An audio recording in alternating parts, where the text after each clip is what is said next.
ರೀತಿ ರಾಜನೀತಿನ ಕಣ್ಣಾರೆ ನೋಡಿದ್ದೀವಿ. ಆ ಸಿಂಹಾಸನ ಅಲಂಕರಿಸಿ ಈ ರಾಜ್ಯದ ಪಾಲನೆ ಮಾಡಿ. ಇಲ್ಲ ಮಹಾಮಂತ್ರಿ, ಅದು ನನ್ನ ಸ್ಥಾನ ಅಲ್ಲ. ಮತ್ತಿನ್ಯಾರ್ದು ತಾಯಿ? ಯಾರದ್ದು ಅಂತ ಕೇಳ್ತಿದ್ದೀರಲ್ಲ ಮಹಾಮಂತ್ರಿ. ಆ ಸಿಂಹಾಸನಕ್ಕಾಗಿಯೇ ಹುಟ್ಟಿರುವ ನನ್ನ ಮಗ ಭಲ್ಲಾಳ ದೇವನದು. ಹೇಳು ಶಿವಗಾಮಿ.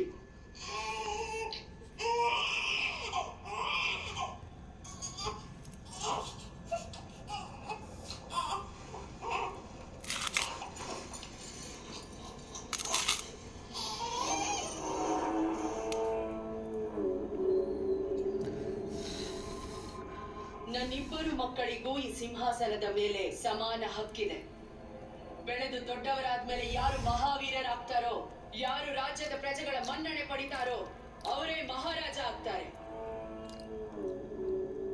ಇದು ನನ್ನ ಮಾತು, ನನ್ನ ಮಾತೇ ಶಾಸನ.